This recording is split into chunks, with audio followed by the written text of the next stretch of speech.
Ladies and gentlemen, welcome to the channel.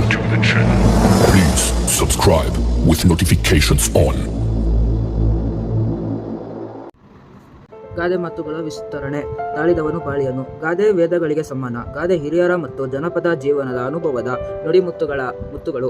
ಗಾದೆಗಳು ಆಕಾರದಲ್ಲಿ ವಾಮನಾದರೂ ಅರ್ಥದಲ್ಲಿ ತ್ರಿವಿಕ್ರಮನಂತೆ.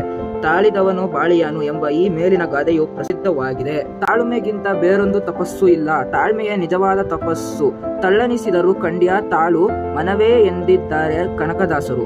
ಶಬರಿ ತಾಳ್ಮೆಯಿಂದ ಸಾಕಷ್ಟು ವರ್ಷಗಳು ಕಾದಿದ್ದಕ್ಕೆ ಶ್ರೀರಾಮನ ದರ್ಶನದಿಂದ ಮುಕ್ತಿ ದೊರೆಯಿತು. ತಾಳ್ಮೆಯಿಂದ ಯೋಚಿಸಿದ ಧರ್ಮಬುದ್ಧಿ ಸತ್ಯವನ್ನು ತೋರಿಸಿದನು. ಆದ್ದರಿಂದ ತಾಳ್ಮೆ ಬಹಳ ಮುಖ್ಯವಾದ ವಸ್ತು. ಇದ್ದ ಹಾಗೆ ಗಿಡ ನೆಟ್ಟ ಕೂಡಲೇ ಮರವಾಗಿ ಫಲ ನೀಡಬೇಕು ಎಂದರೆ ಸಾಧ್ಯವಿಲ್ಲ. ಸಂಗೀತಾಭ್ಯಾಸ ಮಾಡಿದರೆ 1 ತಿಂಗಳಿನಲ್ಲಿ ಕಚೇರಿ ನೀಡುವಂತಾಗಬೇಕು ಎನ್ನುವುದು ಸಾಧ್ಯವಿಲ್ಲ. ಪ್ರತಿಯೊಂದು ಸಾಧನೆಯಲ್ಲೂ ತಾಳ್ಮೆ ಬೇಕು. ತಾಳ್ಮೆ ಎಂದರೆ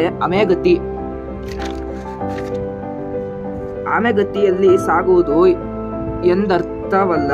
ಯಾವ ಸಾಧನೆಗೂ ಎಷ್ಟು ಸಮಯ ಮತ್ತು ಪ್ರಯತ್ನಗಳು ಬೇಕು ಅವನ್ನು ಪೂರ್ಣತೆಯಿಂದ ಮೊದಲು ಬೇಕಾಗುವ ಶಕ್ತಿಯೇ ತಾಳ್ಮೆ. ತಾಳ್ಮೆಯಿಂದ ಕಟ್ಟಿದ್ದು ಮತ್ತು ಪಡೆದಿದ್ದು ದೀರ್ಘಕಾಲ ಬಾಳುತ್ತದೆ. ತಾಳ್ಮೆಗೆಟ್ಟು ಕೋಪದ ಕೈಯಲ್ಲಿ ನಮ್ಮ ಮನಸ್ಸನ್ನು ನೀಡಿದರೆ ಅನಾಹುತವಾಗುವುದರಲ್ಲಿ ಸಂದೇಹವಿಲ್ಲ. ತಾಳ್ಮೆಯಿಂದ ಯೋಚಿಸಿದಾಗ ಒಳ್ಳೆಯ ಕಾರ್ಯಗಳು ಫಲಪ್ರದವಾಗುತ್ತವೆ. ಮಾಡಬೇಕಾದ ಕಾರ್ಯಗಳಿಗೆ ಯೋಚನೆಗಳು ಹೊಳೆಯುತ್ತವೆ.